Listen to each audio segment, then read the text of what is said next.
This story time started around the time where me and my mom weren't quite seeing eye to eye on a couple things like lifestyle. I was inviting too many girls over, and I eventually got the boot. And my relationship with my mom today is great. Can't really blame her for that.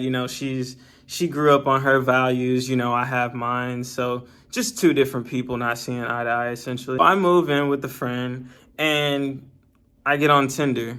A lot of the times I would use Tinder and other dating apps to find women that were open to making content or whatever.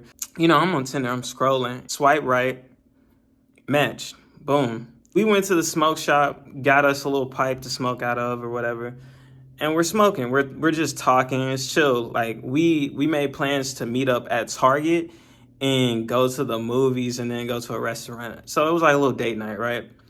And this is a disclaimer.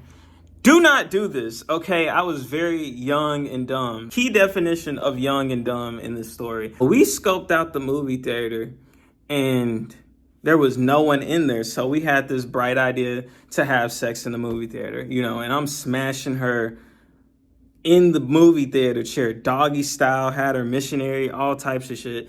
So the worker comes in there and he's like an angry parent. He comes in there, he kicks us out.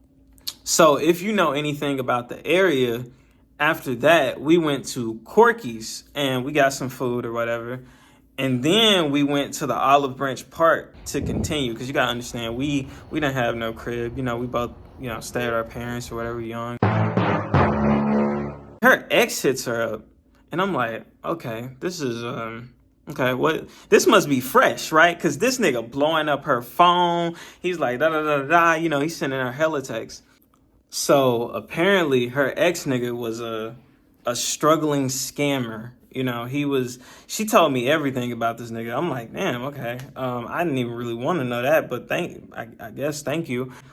Things like his mom beats him up and shit. Like his mom be abusing him and stuff. Like really interesting details about his life. But she was basically talking about how much, she can't stand him and how much, he's such a loser and all this other stuff. But I just want to say that if someone is complaining about a person, that shows that they still care about that person. If they're consistently talking about how much they hate someone, 9 times out of 10, they don't really hate them.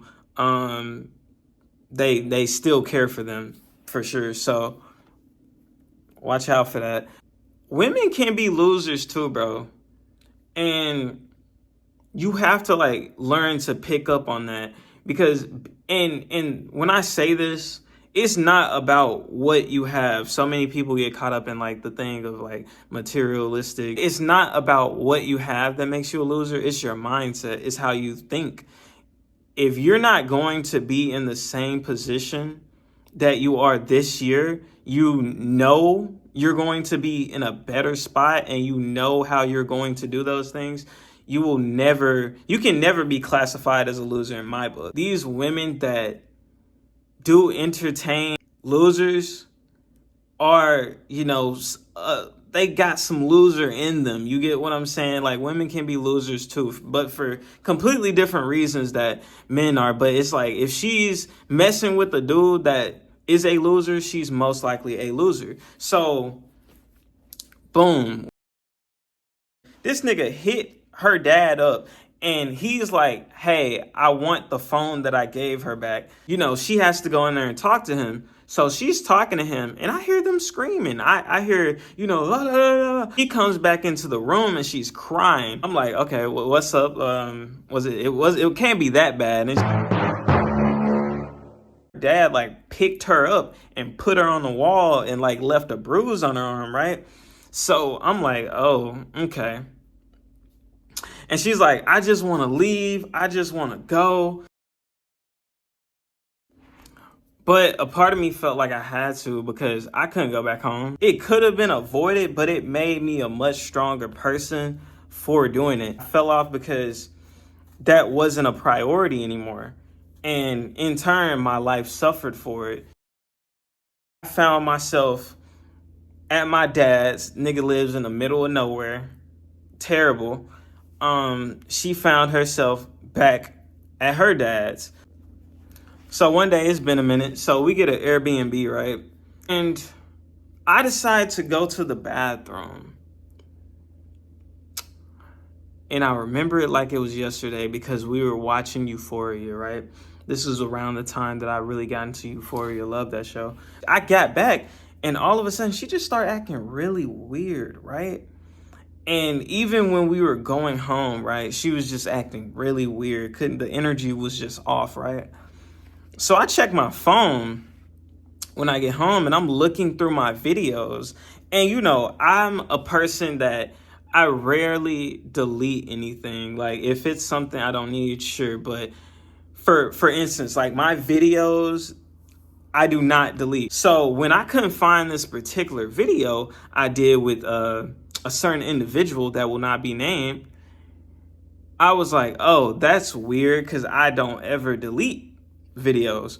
So turns out she went in my phone and deleted the video. She blocked me, never spoke to me again. But all that's to say, never put a bitch before your purpose. It's nothing wrong with being selfish. The word selfish has a really bad connotation. And oftentimes you have to be selfish before you can be selfless. There's a lot of people I know that have tried to help people in their life. They've fallen off, or they realize that they're in a worse off position in life just because they tried to help people when they in fact needed help as well. So never set yourself on fire, to help someone else.